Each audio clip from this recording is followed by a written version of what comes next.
L'affaire Johnny Demeter. Selon la justice française, Johnny Demeter, 41 ans, à la tête d'une mafia des déchets. Les 10 000 tonnes d'immondices venues de Belgique ont été déversées illicitement dans le nord de la France et en Lorraine. Demeter, un clan de Rome sédentarisé en banlieue parisienne. Originaire de Seine-Saint-Denis, l'affaire éclate en 2019 lorsque des norias de camions se mettent à décharger des monceaux d'ordures ménagères dans une dizaine de villages lorrains au nez et à la barbe d'élus et d'habitants dégoûtés et révoltés. En remontant la piste des camions qui transportent les détritus, les enquêteurs ne tardent pas à découvrir que Johnny Demeter et son clan se cachent derrière ce manège.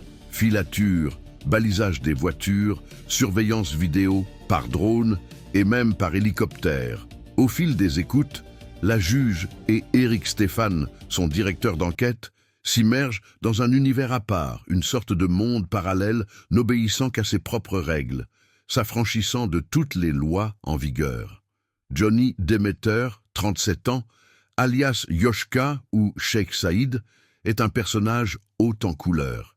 Il aime profiter de la vie. C'est un beau parleur, amateur de femmes, de palaces, de voitures de luxe, de grosses montres, décrit la juge d'instruction. Il aime tout ce qui brille, fréquente les casinos de Las Vegas à Monte-Carlo. À la fin du printemps 2021, toute la bande est arrêtée en banlieue parisienne et à Molenbeek, dans les environs de Bruxelles. L'argent du trafic qui a déversé illégalement 10 000 tonnes de déchets entre 2019 et 2021 pour un gain estimé à 2 millions d'euros. La police retrouvera un demi-million d'euros en liquide planqué dans les murs de la cuisine avec l'aide d'un chien renifleur. À l'issue du procès qui s'est ouvert fin 2023 au tribunal correctionnel de Lille, la plupart des accusés sont condamnés le 30 janvier 2024 à 3 ans de prison et Johnny écopera même au total de 7 ans ferme, du jamais vu pour un trafic de déchets.